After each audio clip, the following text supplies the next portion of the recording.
ओम श्री गणेशाय नमः। श्री गणेश जी की कृपा आप सभी पर बनी रहे। स्वागत है आपका हरि का पंचांग चैनल पर। इस साल 3 सितंबर को भादो मास के कृष्ण पक्ष की संकष्टी चतुर्थी है। इस चतुर्थी को बहुला चतुर्थी या बहुला चौथ के नाम से भी जाना जाता है। इस दिन गणेश जी की पूजा के साथ साथ श्री गणेश जी और कृष्ण जी की और गायों का भी पूजन किया जाता है। मानते हैं कि इस दिन व्रत रखकर भगवान श्री कृष्ण और गणेश जी की पूजा करने से संतान की प्राप्ति होती है। साथ ही व्रत करने वाले को बल, बुद्धि, विद्या और धन की देवी लक्ष्मी भी प्राप्त होती है। इस दिन संकष्टी चतुर्थी के साथ साथ बहुला चतुर्थी का भी व्रत रखा जाता है। इसीलिए से कृष्ण चतुर्थी यह बहुला चौथ के नाम से भी जाना जाता है। ऐसे में जानते हैं कि बहुला चौथ की पूजा का शुभ मुहूर्त और महत्व क्या है। पंचांग के अनुसार भादो मास के कृष्ण पक्ष की चतुर्थी तिथि 2 सितंबर को रात को 8:49 से आरंभ होकर 3 सितंबर को शाम को 6:24 तक रहेगी। उदया तिथि 3 सितंबर को हो रही है। ऐसे में संकष्टी चतुर्थी और बहुला चौथ का व्रत 3 सितंबर 2023 को यानी कि रविवार के दिन रखा जाएगा। आइए जानते हैं पूजा विधि। बहुला चौथ के दिन सुबह जल्दी उठकर स्नान आदि करके व्रत पूजा का संकल्प ले लें। शाम के समय भगवान गणेश और भगवान श्री कृष्ण और गौ माता की पूजा करें।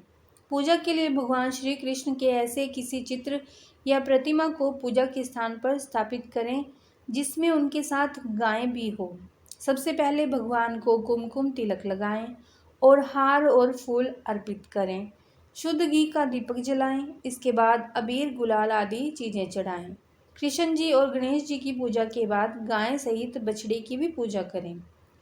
धार्मिक मान्यताओं के अनुसार भादो मास के कृष्ण पक्ष की चतुर्थी तिथि को बहुत ही महत्वपूर्ण माना जाता है। ऐसा इसलिए क्योंकि इस दिन भगवान गणेश की उपासना के साथ ही साथ गौ माता की भी पूजा की जाती है। मान्यता है कि बहुला चौथ के दिन गाय माता की पूजा और सेवा करने से अक्षय पुण्य की प्राप्ति होती है।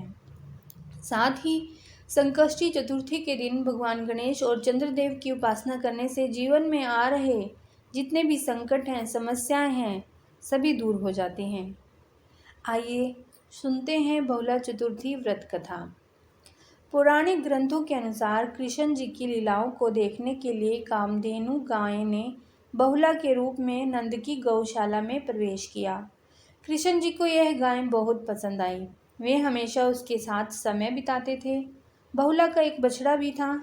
जब बहुला चरने के लिए जाती तब वो उसको बहुत याद करते थे। एक बार जब बहुला चरने के लिए जंगल गई, चरते चरते बहुत आगे निकल गई और एक शेर के पास जा पहुंची। शेर उसे देखकर खुश हो गया कि अपना शिकार बनाऊंगा इसे। जैसे ही शेर उसकी ओर आगे बढ़ा, बहुला ने उससे बोला कि वो इसे अभी ना खाए। घर में उसका बछड़ा भूखा है, उसे दूध पिलाकर वो वापस आ जाएगी, तब वो उसे अपना शिकार बना ले। शेर ने कहा कि मैं कैसे तुम्हारी बात का विश्वास कर लूं। तब बहुला गाय ने उसे विश्वास दिलाया और कसम भी खाई कि वो जरूर आएगी। बहुला वापस गौशाला जाकर बछड़े को दूध पिलाती है और बहुत प्यार करती है। उसे वहां छोड़कर वापस जंगल में शेर के पास आ जाती है। शेर उसे देखकर हैरान हो जाता है। दरअसल ये शेर के रूप में श्री कृष्ण होते हैं, जो बहुला की परीक्षा लेने आते हैं। कृष्ण अपने वास्तविक रूप में आ जाते हैं और बहुला को कहते हैं कि मैं तुमसे बहुत प्रसन्न हूँ। तुम परीक्षा में सफल रही। समस्त मानव जाति द्वारा सावन महीने की कृष्ण पक्ष की चतुर्थी के दिन तुम्हारी पूजा अर्चना की जाएगी और समस्त जाति तुमको गौ माता कहकर संबोधित करेगी। वह जो भी ये व्रत रखेगा उसे सुख, समृद्धि, धन, ऐश्वर्य और संतान की प्राप्ति होगी। जय हो बहुला माता की। श्री गणेशाय नमः। गणेश जी की कृपा आप सभी पर बनी रहे। आज इस वीडियो में भादो की चौथ माता की कहानी कहेंगे। तो चलिए आरंभ करते हैं। एक बुढ़िया माई के ग्वालिया बछालिया नाम का बेटा था। बुढ़िया माई अपने बेटे के लिए 12 महीने की चारों चौथ करती थी। बेटा लकड़ी लेकर आता था और दोनों माँ बेटा उनको बेचकर गुजारा करते थे। बुढ़िया माई रोजाना लकड़ी में से 2 लकड़ी रख लेती और चौथ के दिन बेटे से छुपकर बेचकर सामान लाती थी और 5 पुआ बनाती थी। एक पुआ गणेश जी महाराज को, एक चौथ माता को चढ़ाती थी, एक ब्राह्मण को और एक अपने बेटे को खिलाती थी और एक पुआ खुद खाती थी। एक चौथ के दिन बेटा अपनी पड़ोसन के घर गया। वह पुआ बना रही थी। जब उसने पूछा कि आज क्या है जो पुए बना रखे हैं, तब वह बोली, मैंने तो आज ही बनाए हैं, पर तेरी माँ तो चारों चौथ को पुए बनाती है। उसने जाकर माँ से पूछा, माँ तू रोज़ पुए बनाती है, मैं इतनी मेहनत से कमाता हूँ। बुढ़िया माई बोली, मैं तो चौथ माता का व्रत रखती हूँ। वह बोला कि तू मुझे रख ले या तो तू चौथ माता को रख ले। बुढ़िया माई बोली, मैं तो तेरे लिए ही चौथ का व्रत करती हूँ, इसीलिए मैं तुझे छोड़ सकती हूँ, परंतु चौथ माता को नहीं। जब बेटा घर से जाने लगा तो बुढ़िया माई बोली, तू जा रहा है तो मेरे हाथ में से यह आखा लेते जा, जहाँ संकट आए वहाँ ही पूर देना। बेटे ने सोचा बात झूठी है, पर ले चलने में क्या बुराई है। वह चलने लगा और थोड़ी दूर पहुंचा ही था कि उसने देखा कि खून की नदी बह रही है। कहीं से रास्ता नहीं मिला तो आँखा पूर कर बोला कि चौथ माता, अगर तू सच्ची है तो रास्ता हो जाए। ऐसा कहते ही झट से रास्ता मिल गया। आगे गया तो घनघोर अंधेरा उजाड़ फैला हुआ था। उसने मन में सोचा कि मुझे शेर बघेरे खा जाएंगे, इसलिए वह आँखा पूर कर बोला, चौथ माता मुझे रास्ता मिल जाए। और तब जल्दी से रास्ता मिल गया। वह आगे चला गया। जाते जाते एक राजा की नगरी में पहुंचा। वहां राजा रोजाना एक आदमी की बलि देता था। वह एक बुढ़िया माई के पास गया। वह बुढ़िया माई रोती जा रही थी और पुए बना रही थी।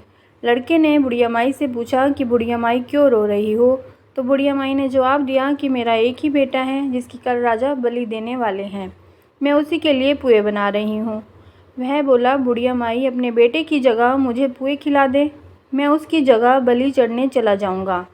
बुढ़िया माई ने कहा कि मैं दूसरे के पुत्र को कैसे भेज सकती हूँ, लेकिन वह नहीं माना, तो बुढ़िया माई ने उसको पुए खिला दिए। अगले दिन जब राजा का संदेश आया तो बुढ़िया माई ने सोचा कि मैं कैसे दूसरे के बेटे को बलि चढ़ने के लिए भेज सकती हूँ, मैं ऐसा नहीं कर सकती। लेकिन बाहर की आवाज़ सुनकर वह जाग गया और राजा के आदमियों के साथ चला गया। वहाँ मटके पकाने का हाव, जिसमें कुम्हार मटकों को पकाता है, बना हुआ था, जो एक मनुष्य का भोग लेने के बाद ही उसमें हाव पकते थे। उन सब ने मिलकर उसको हाव में चुन दिया। वह आँखा पूर कर हाव में बैठ गया। एक दिन में ही हाव पक गया और मिट्टी के घड़े सोने चांदी के बन गए। वहाँ एक जमादारनी झाड़ू लगा रही थी। तब झाड़ू से एक कंकड़ उछलकर उन बर्तनों से जा टकराया। तब जमादारनी ने राजा को जाकर बताया कि आपका हाव तो पक गया है। तब राजा ने सोचा कि हाव तो 8 दिन में पकता है, आज एक दिन में कैसे पक गया। जब जाकर देखा तो वहाँ पर तो मिट्टी के मटके की जगह हीरे मोती और सोने चांदी के कलश हो गए। अंदर से आवाज़ आई कि धीरे से उतारो, अंदर आदमी है। आवाज़ को सुनकर राजा के आदमी डर गए कि अंदर कौन सा भूत प्रेत आ गया। फिर वह बोला कि डरो मत, मैं तो सिर्फ एक आदमी हूँ जिसको तुमने अंदर चुना था। देखा तो अंदर हरे हरे ज्वारे उगने लग रहे थे। राजा ने पूछा, क्यों तू अंदर जीवित कैसे बच गया? तब उसने बताया कि मेरी माँ चौथ का व्रत करती है। जब मैं घर से निकला तो मेरी माँ ने मुझे आखे दिए थे, मैं उन्हें को पूर कर बैठ गया और चौथ माता के कारण बच गया। तब राजा ने कहा, मैं तेरे को एक घोड़े पर बिठाकर सांकल बांध देता हूँ, यदि वह सांकल खुलकर मुझे बंध जाएगी तो मैं चौथ माता को सच्ची मान लूँगा। तब वह आंखें पूर कर बैठ गया और चौथ माता से कहने लगा, हे चौथ माता, अब तुम ही मेरी लाज बचाना। तब सांकल खुलकर राजा के बंध गई। राजा ने अपनी बेटी की शादी उस लड़के से कर दी और बहुत सा धन दौलत देकर विदा किया। पड़ोसन बोली कि माई तेरे बेटे बहू आए हैं। जब छत पर चढ़कर देखा तो सच में बेटे बहू आ रहे थे। हे चौथ माता, जैसे आपने बुढ़िया और उसके बेटे पर कृपा बनाई, वैसे सभी पर कृपा बनाना। भादवा की चौथ माता की कहानी कहने वाले को, कहानी सुनने वाले को, हुंकारा भरने वाले को और पूरे परिवार पर अपनी कृपा बनाए रखना। यह थी भादवा की चौथ माता की कहानी। मैं आशा करती हूँ कि आपको भादुड़ी चौथ माता की कहानी पसंद आई होगी। अब ये दूसरी कहानी है, यह भी भादवा की चौथ माता की ही कहानी है, जिसको बिंदाए जी की भी कहानी कहा जाता है। पुराने समय की बात है, एक ब्राह्मण था जिसके घर एक बेटा और बहू थे। बेटा और पिता कुछ कमाते तो थे नहीं, जो बहू के साथ आया हुआ दहेज का धन था उसी से अपना काम चलाते थे। जब भी बहू बाहर कचरा डालने जाती थी तब उसके पास वाली पड़ोसन उससे पूछती थी कि बहू आज खाने में क्या खाकर आई हो। तब वह बोलती कि मैं तो बासी और ठंडी रोटी खाकर आई हूँ। एक दिन साहूकार के बेटे ने यह बात सुन ली और वह वहाँ से चला गया और अपनी माँ के पास जाकर बोला कि माँ, तू तो अपनी बहू को रोज़ गर्म खाना खिलाती है और वह फिर भी बाहर जाकर यह बोलती है कि मैं तो बासी रोटी खाकर आई हूँ। तब माँ ने कहा कि बेटा, मैं तो चारों थालियों में बराबर गर्म खाना परोसती हूँ।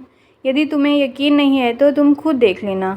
वह अगले दिन तबीयत खराब होने का बहाना बनाकर कंबल ओढ़ कर लेट गया। तब उसको यह देखकर आश्चर्य हुआ कि बहू ने तो गरम गरम खीर और खांड का भोजन किया है और जब बहू बाहर गई तो उसके पीछे पीछे जाने लगा। तब पड़ोसन के पूछने पर बहू ने वही बात दोहराई कि मैं तो बासी रोटी खाकर आई हूँ। उसका पति उससे पूछने लगा कि तू अभी अभी तो गर्मा गर्म खाना खाकर आई है और पड़ोसन से कह रही है कि मैं बासी और ठंडी रोटी खाकर आई हूँ, तो झूठ क्यों बोल रही है। तब उसकी विद्वान पत्नी ने कहा कि ना तो तुम्हारे कमाए हुए पैसों की रोटी है और ना ही तुम्हारे पिताजी के कमाए हुए पैसों की रोटी है।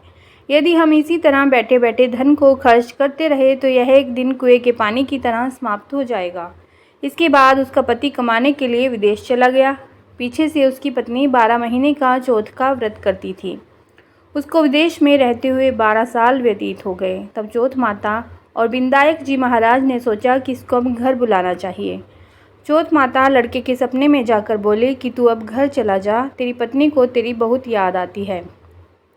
वह बोला कि मैं घर कैसे चला जाऊं, मेरे यहाँ इतना बड़ा कारोबार फैला हुआ है। तब चौथ माता ने कहा कि तू सुबह एक दीपक जलाकर चौथ माता का नाम लेकर बैठ जाना। जिनके पैसे बकाया हैं वह पैसे दे जाएंगे और लेने वाले ले जाएंगे।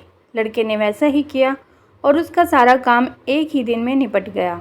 जब वह घर जा रहा था तो उसे रास्ते में एक सांप दिखाई दिया जो आग के पास जा रहा था। उसने सांप को आग से बचाने के लिए सिसकार दिया। ऐसा करने से नागराज क्रोधित हो उठे और कहा कि हे पापी, मैं तो इस नाग योनि से मुक्ति के लिए जा रहा था और तूने मुझे सिसकार दिया, अब मैं तुझे डस लूँगा।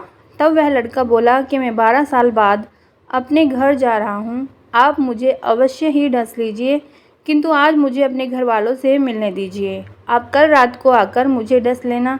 नाग ने उसकी शर्त मान ली और वहाँ से चला गया। जब लड़का घर आया तो वह उदास था। उसने अपनी पत्नी के पूछने पर सारी बात बता दी। उसकी पत्नी बहुत चतुर थी।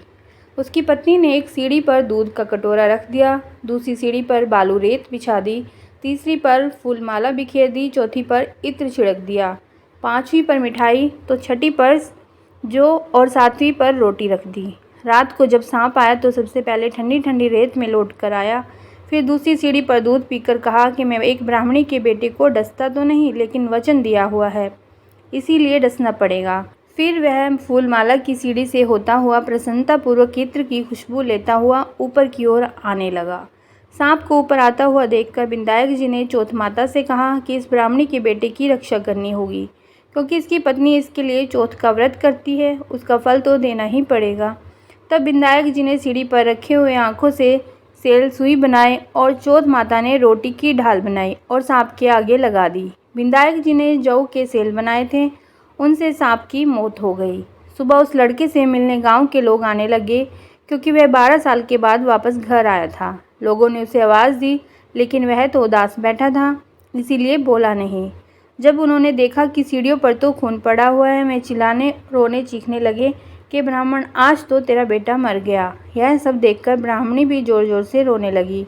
आवाज़ सुनकर उसका बेटा नीचे आया और कहा कि माँ, मैं मरा नहीं हूँ, यह तो मुझे डसने आया सांप मरा है। यह सब देखकर उसकी पत्नी भी प्रसन्न हो गई कि मेरे पति के प्राण बच गए। उसने चौथ माता को धन्यवाद दिया और कहा कि यह तो चौथ माता ने मेरे व्रत करने का मुझे फल दिया है।